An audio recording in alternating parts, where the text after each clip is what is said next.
Hey, morning everybody. Welcome to RVN TV CEO Chat. My name is Al Cini. I'm Joe Osmendi. Are you still? Yes, still Good Joe to see Osmendi, you. absolutely. We have a terrific guest. And what we were trying to do was sort out all the many hats that Candida wears. Okay. Candida is one of the busiest people you've ever met. Really? And one of the most connected people you've ever met. Okay. Wonderful guest. You are the founder of CTS Partners, and I know that. We have that kind of up on your lower third. But what we're really talking about today is executive leaders advisory boards, right? Executive leaders for advisory boards. Correct. It's ELAB.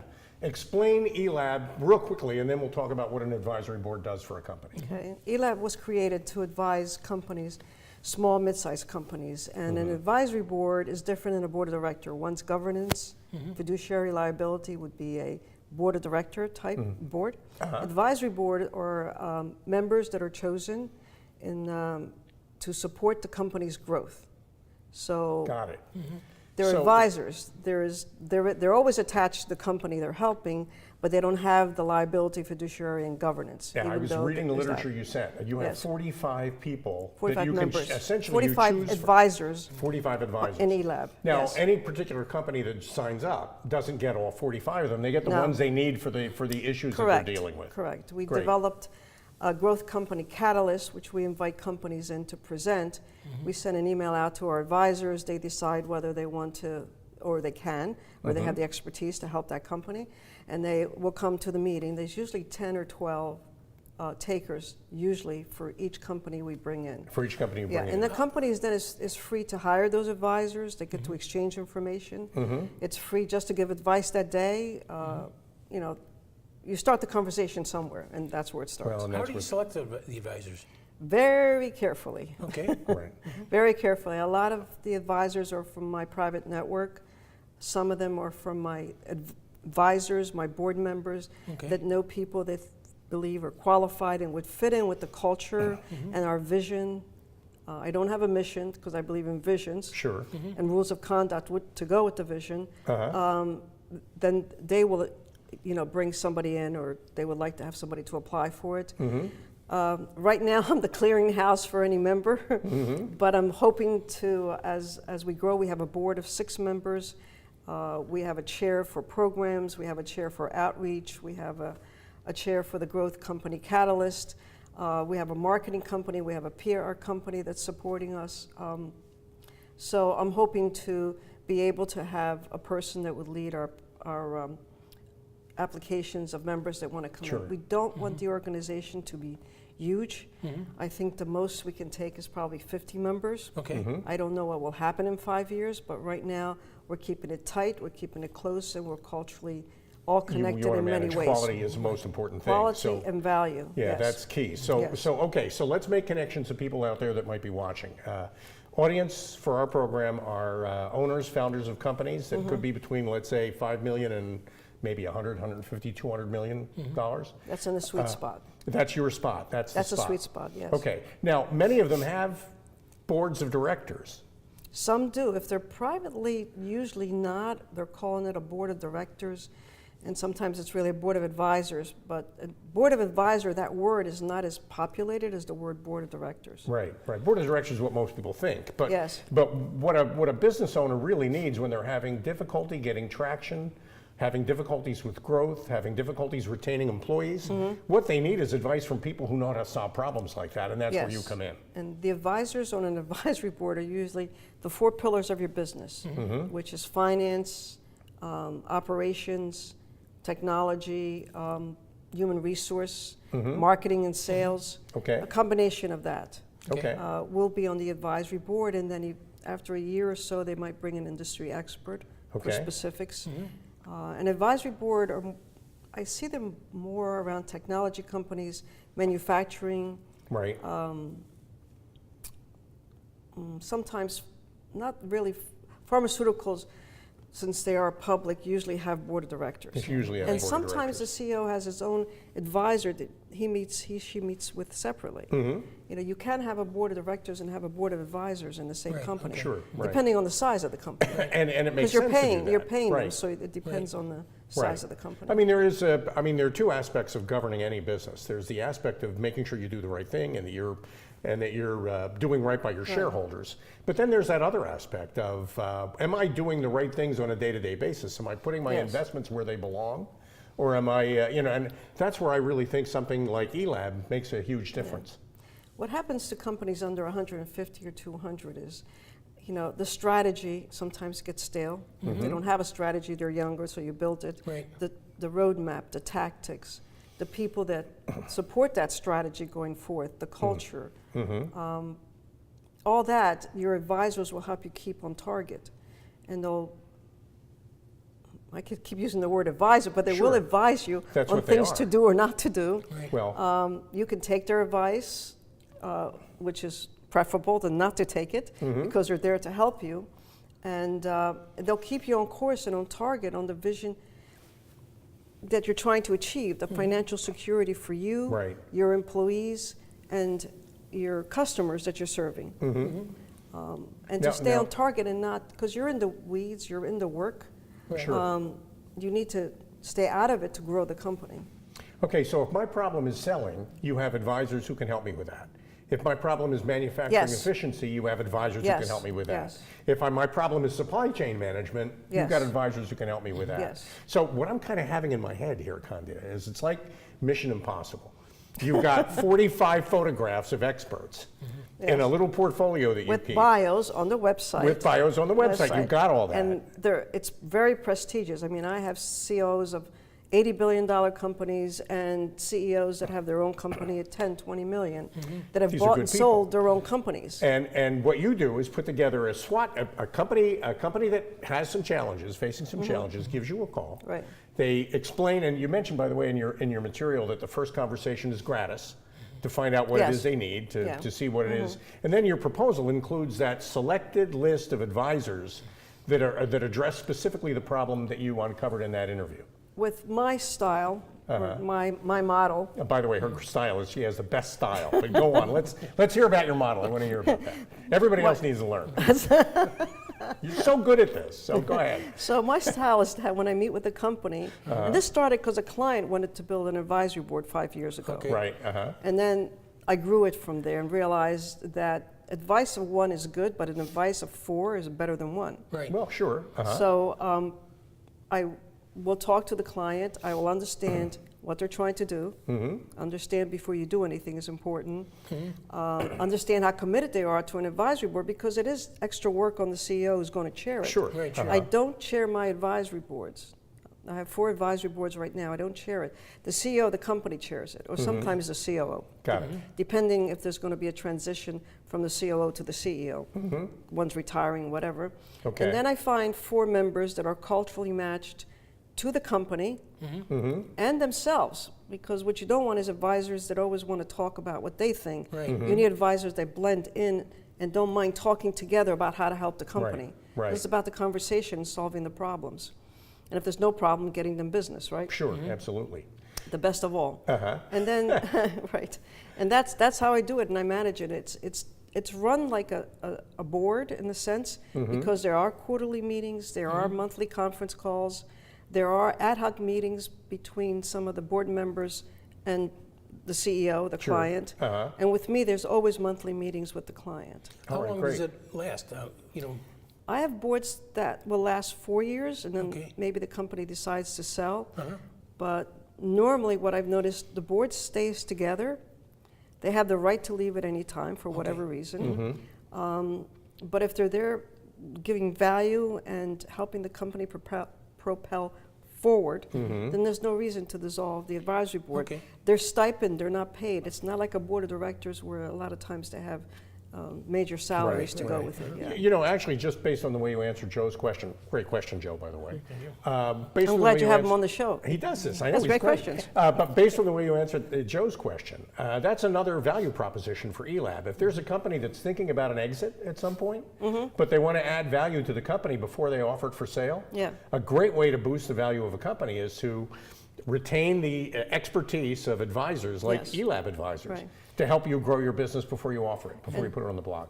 The members, some of the members are well versed in succession planning, selling companies, having investment companies come in, investors, private investors. A lot of them are, even more widely connected than I am. Right. I'm just a conduit of getting them together. They're the connection to the knowledge that my clients or any company would need to have for growth. Yeah, that's great. Okay, now, I remember everything you say. Candida Seasock is an expert. You really have to listen very carefully to her. Okay. You said a few minutes ago, you said, you don't work with mission statements, you work with vision. Yes. And I remember that. Explain that to me. What do you mean by that? I think that's because working for corporate America throughout my career somewhere, the mission was so embedded in my brains that, and they all sounded the same to me. I mean, this is just me. No, it's not just you. Believe me. Go ahead. So when I created ELAB, I said, there's got to be a vision. This has got to go somewhere, and it's got to serve the community in the greater Philadelphia area, mindfully saying it's greater Delaware, and a lot of our members are they're global, they're worldwide. Right. I mean, I have clients in Luxembourg and in Ireland, but we're all based in this 30 or 40 mile area. Right. Okay. So I've always believed the vision carries, and the rules of conduct to go with a vision carries the company forward. That's what glues everybody together. Yes. I mean, that's what makes us as a group different from us. Yeah, and our rules of as just conduct have to do with individuals. conversation, honesty, and integrity. And Really? any company needs that Right. to move it forward. So those are the things you help with too, propelling Yes. people through, helping them develop their own Yes. vision, helping them develop their own core values, the things that make them who they are. Yes. And I mean, that's, okay, so you've been doing this, now I know you primarily as a bartender. I know you've been a bartender your whole life and you just started. I'm making that up. Candida, you have Knowing been... the fact that I can't even get on a bar stool, somebody has to lift me. I know. No, Now, Candida, I'm really a bartender. Here's what I know. Could you have picked horseback riding? I or, know. I don't know, something I know. sillier than that. You have been, I want to make, I'm kind of jokingly making the point that you've been doing this for a long time. This business is now 15 years old. It's significant. Building boards, I've been on many boards throughout my existence, including board of directors in a hospital and a university and just general business. This is, it's on its 50th year. Wow. Yeah. Well, see, and that level, and yet, you're not using 50-year-old ideas, you're using No. modern ideas to solve problems, Yes. which is important. I mean, the interesting thing about the challenge you face is that you got to take all that experience and know when to use it and when to put it aside, because the world is a different place than it was back then. Yes. But What I inspired also you to do learned, that? What inspired you to do this kind of work? It's very interesting. I noticed there was a big lack in the market. There are wonderful groups that are peer groups for CEOs and, Okay. and executives, let's say Sure. executives. Vistage is, for example. Vistage, yep. C2, Ballantree, you can Sure. name a lot of great ones. But I noticed that advisory boards were not propelling forward. An advisory board are created for the company. Specifically, it's not a peer group. Usually the members are much more experienced than the CEO of that company in vast areas, and they become the confidant of the CEO. Sure. So I noticed that it was missing, and it's missing from one of our members. He heads the outreach program, Tom Scuria. Him and a couple of other board members did an analysis in the U.S. There isn't anything like it. There's places that you can apply and get picked to be on an advisory board, and then you could do it by phone, by whatever, but there isn't one in Philadelphia that's actually an organization that supports that. That whole, Okay, right. And we meet 6 times a year. okay. It's not a burden on the members, and Right. we always meet in Philadelphia, seems to be a good center point. But our members, are global, worldwide. They have That's- clients all over the place, and they work all over the place. That's great. Yeah. We need to take a break. We've got I can think of a couple of hundred questions to ask you. Is that all? Maybe more. Okay. We'll be back with more of Candida Great. Seasock after these messages on CEO Chat. Stick around. Thank you.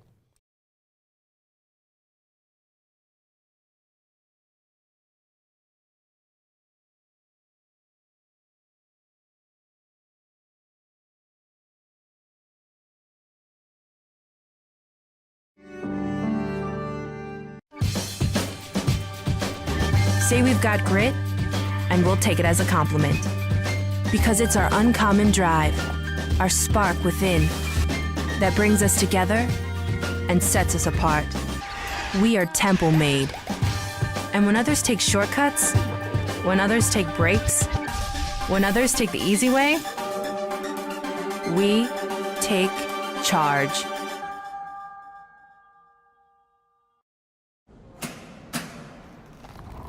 I work 13 hours a day, 6 days a week. So when I'm off the clock, I gotta get stuff done. So when I need a snack, I need something healthy, tasty, and easy to eat. Like wonderful pistachios without the shells. They're protein-powered, delicious, and great on the go. And that's perfect for me. Thanks, Liz. A woman without a lot of time.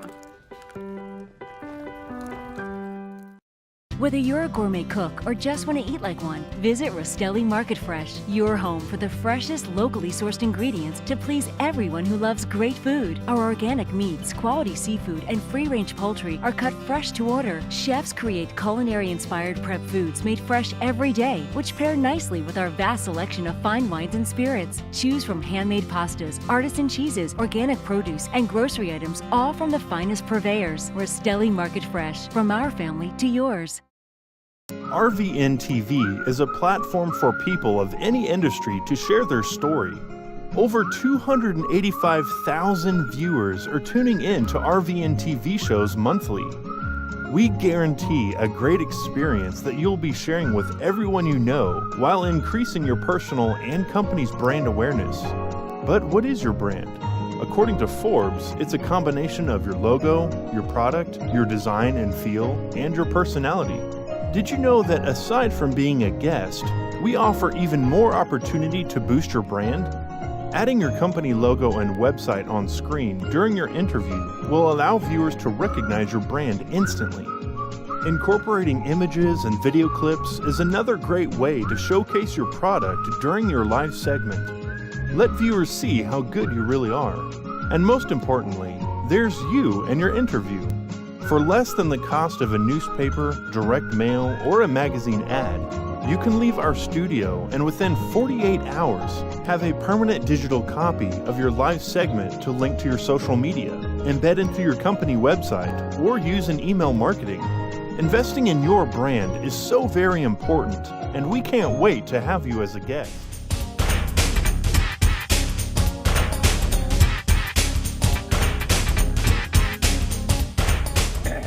Welcome back, everybody, to CEO Chat. My name is Al Cini, I'm still Joe S. Mendes. and this is still Candida Seasock. Nice to see you. I haven't changed. Yeah, no, and you better not. You know, Candida, during the break and before the program, we were talking about ELAB and the kind of outcomes that you get. Maybe you can outline for us what kind of results you've seen for clients with ELAB.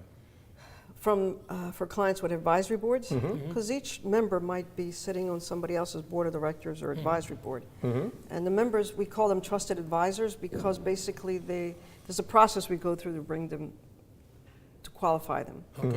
And they qualify themselves whether they want to be part of it or not. It's a two-way street. So, but for me, the advisory boards have been a key for the growth of the companies. Okay. I would say all my clients have grown through the knowledge from the advisory board, or they've sold, or they finally did this, you know, the first generation to the second generation, succession planning. I have a very hearty story lately. Had a manufacturing advisory board, and the president, who was there for a long time with the company, got a fabulous offer of a job and an opportunity somewhere else. And then the CEO's cancer came back. So in 1 week, we lost the CEO of the company, we lost the president of the company for another job, because the CEO passed away. And we loved the guy, he was just a fantastic human being. Everything he was doing for the company, the manufacturing company. And we had one board member that could actually run the company while we decide whether, while the new owner decides who's going to be the ongoing CEO and the ongoing members of his executive team. So but if we did not pick the board as well as we did, then we would not have had I mean, we had the quickest succession planning in the earth, right? Mm-hmm. You lose 2 key people in a company while it's still running and it's got 50 employees. Well, you know, you're highlighting a point that I think is really important. They're executive leaders on Yes. advisory boards. Yes. So the people that you have on the team to help these companies are people who have run companies in the past Right. and know how to do it. And they might be could still step up running. and do that if they Yes. need to. Yes. Wow. See that? Yeah. A lot of companies that may not even realize they're in the kind of jeopardy where Right. they could use that kind of help. Right. You So- hope you never get into that jeopardy of that case. Well, that's a unique But, situation, but yeah. it's not all that unique. It can happen. And Is these there, are, is there a typical size company you work with? They're usually under 100 to 150 Okay. that I work at. Or I'll get a company at 40, get them to 60 million, 80 million, or 90 million. Then what happens? They have their own executive team, or we help them build their own executive team. Sometimes I stay and sometimes I don't, but I'm always in touch with my client. right. You know. Wow. Okay, so and another point. Certainly, it's important to have people on your advisory board who have the expertise you need to solve the problem clients, you might have, to yes. address the challenges Yes. you're facing. But it's also important that they're a good kind of behavioral fit. They have to be a good personality fit for culture. the people they're working with. Yeah. They have to fit the culture Yeah. of the company that they're helping. Isn't that true? That's correct. And that's part of your selection and assignment process. It is part of my selection when a client engages me to build their advisory board. It is Okay. part of that. Right. It is also part of ELAB members and the way they think, because the ELAB members is 45. They go across industries. We don't duplicate members. We have a little bit of crossover, but it's not the same expertise. Right. Like we have 2 accounting firms, but they're different in expertise. Okay. And we have 2 law firms, one are completely different than the other. When it comes to CEOs and COOs of companies, it doesn't matter. It's just if they own their own business, we try not to duplicate the expertise. But they're self-made executives that have run companies. They've sat on boards. They're now coming to the realization that to keep small and mid-sized companies running well, to help them grow, they need other talent that they can't afford to hire. So a board of advisor would be specifically the culture that you would want to have as the CEO of the company, but you wouldn't be able to hire them individually, Right. Right. nor would they want to be hired, but they can help. They would help out. They're not there full-time necessarily. No, they're it's there their when meetings. they're needed, Yes, when they're needed. yeah. And over a period of time, as the company's needs evolve, the composition of the advisory board can change. It does. Sometimes it does. I've had cases where one of the advisors was actually had his own consulting company specifically to that particular kind of business. That's why we brought him into the board. He ended up doing a major project, so he ended up stepping up the board, and we had to find somebody else. And then we realized we needed to find an industry person, so we did not really refill that position on the board. We filled it with someone else. We try to keep the board to 4 or 5 people. Otherwise, the conversation gets lost. Well, you need to have Yeah. enough different pairs of eyeballs looking at things to make sure Right. you get a good overall But view of things. there is one other funny note of when I run the advisory board. Financials are last. Okay.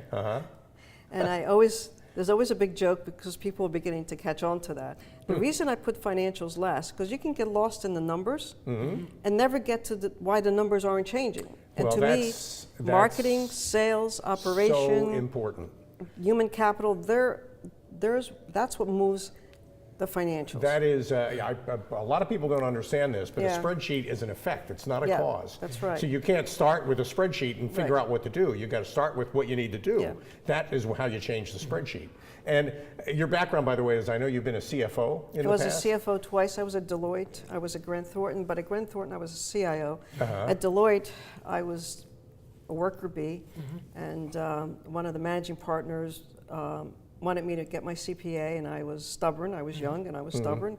Like I haven't changed now, but I was young then. I had an excuse. And he said, "I want you to be CFO for this company, and you tell me whether you want to go in that profession or not." And it was the best experience I'll for bet me. it was. It was a great experience. Because then I said, "I don't want to be a CFO." Well, That's it. I got the numbers. I understand all of it. At that time, I wanted technology because technology was in its moving fast Sure, stage right. It in was the evolving 80s. and moving very quickly. Yeah. I know, advancing very quickly. And Still technology is, but- didn't talk back to you. Well, Right, that's true. If only we could do something about those pesky employees and customers. If only we didn't have to deal with them, everything would be That's just right. fine. I Yeah. know. But I in know. those days, I had an accent, so to me, talking was not my favorite thing. Yeah. really? Well, but you're good at it, and I've learned. You know, I mean, there are a couple of other directions I still want us to go in, and we have a limited amount of time. Sure. I want you to spend a little bit of time on CTS Partners because I know you still have that company. Yeah, well, CTS Partner is my main provider, my livelihood. CTS Partner was created so I could advise. I started out with technology companies, advising them on their growth and the roadmap and what they need to do to bring the company to the next level, and then I evolved into, I had background in manufacturing, supply chain, medical offices. The only type of company I haven't been an advisor in has been pharmaceutical. Okay, and that's the okay. And you they're also big. mentioned at one point your network, and with you, it's a capital N network. You are one of the most connected people I know. Being networked in all industries, not Right. just one particular industry, having a broad base of people that you associate with, and remembering what they're all capable of and how they can Thank help God for LinkedIn. you. Well, you know, I mean, this is something you're just naturally good at. Maybe you can spend a minute or two on the importance of networking. Well, for a person who was very shy, who didn't believe in networking, who would like to go to the office and just stay there, I realized that the whole world was out there that I was not touching base with. Right. And once I started talking to people and going to, I think I started off in 1982 when NWCT came about. There was 10 women, I was one of them, that developed Network for Women in Technology, which was new at the time, and it still exists, that organization. And that's when I learned networking was powerful, not only to meet people, but to learn. Well, Yeah. not And to I- use people, but not to to use learn people, to from learn. people. That's right. That's not, network is not about how you can use Correct. somebody. Network is about helping and giving back. And that's everything how else evolves around it. by paying Yeah. forward all the time, that's Yeah. how, that's karma. In a way, and Right. and I know you know that, you understand that better than Yes. better than most people do. Then we're at that part of the program where you get to tell everybody how to reach you. I just want to recap. You're a company out there that might be facing challenges in your business. You might be thinking about an exit over the next couple of years. If you want a team of advisors to help you grow the value of your business and move forward, you want to call Candida Seasock. Right. So go ahead and look in your camera and tell everybody how to reach you. It's right over there, on your right. Oh, my right. There you go. Look over there. That one? No, that's not a camera. That one there? That right there. We can have There you more go. fun with this. Look right All there. right, all right. You can reach me at 609-471-1188, and my email is on LinkedIn. It's under Candida Seasock. And then ELAB is Executive Leaders for Advisory Boards, and you will find it under Advisory Board Organization in Google, or whatever you use as a search. So, ELAB, Executive ELAB. Leaders for Advisory Right. Boards. And you can see all the members. There's obviously a place that you can contact us with, and I will be glad to help. Right now, everything is flowing to me until I find somebody that it can flows to. Yeah, well, this is perfect. Candida, you're definitely somebody people want to call, and I'm hoping they'll be doing that in droves. They really need to call you. It was a pleasure having you Thank on you. CEO Chat today. Candida you. Seasock, thank you. Thank you for the twice. Oh, it was It's my such a second pleasure. time. And you've got so much Thank to you. offer as always. We'll get you back Thank you. again. Thank you. And thanks all of you for joining us on CEO Chat. We'll be back again in a half an hour with another episode. Until then, my name is Alcini, I'm Joe Osmendi. and we'll see you soon. Thank you. See you next. Thank you. Thank you. Excellent. Good to see you. Excellent. Thank you. Perfect.